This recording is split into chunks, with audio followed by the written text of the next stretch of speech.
আমি গত 2 মাস থেকে এটা রেগুলার বেসিসে অভিজ্ঞতা শিকার হচ্ছি। আমার নেতা কর্মীকে ক্যাম্পেইনে মারধর করতেছে, হাসপাতালে ভর্তি হইতেছে, থানায় যাচ্ছে, মামলা নিচ্ছে না। এক্স্যাক্টলি আমরা আওয়ামী লীগের আমলে যেগুলো দেখেছি।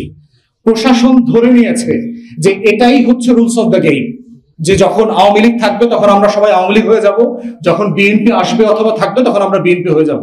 একটা রাষ্ট্র তো এইভাবে হতে পারে না।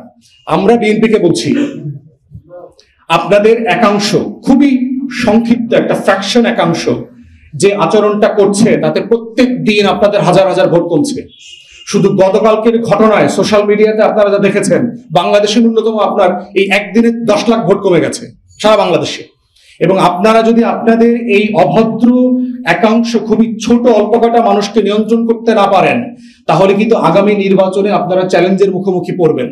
কারণ এই ক্রিমিনালদেরকে নিয়ে কিন্তু আপনাদের ভোট চাইতে হবে, যারা এলাকাতে নৌন, সন্ত্রাসী, খুনি, মাদক ব্যবসায়ী, চাঁদাবাজ এবং গুন্ডা, এদেরকে নিয়ে যখন আপনি পলিটিক্যাল ক্যাম্পেইনে যাবেন, তখন এলাকাবাসী কিন্তু 2 বার ভাববে যে নির্বাচিত হবার আগে এরা এই ধরনের গুন্ডা পান্ডা নিয়ে আমাদেরকে ভয় দেখায়, আমাদেরকে হুমকি দেয়, নির্বাচিত হলে পরে কি হবে। আমাকে বলতেছে, আমাদের নেতাদেরকে বলছে যে এখন পর্যন্ত ঢুকতে দিতেছি, নির্বাচনের আগের দিন আর এলাকায় আসবেন না।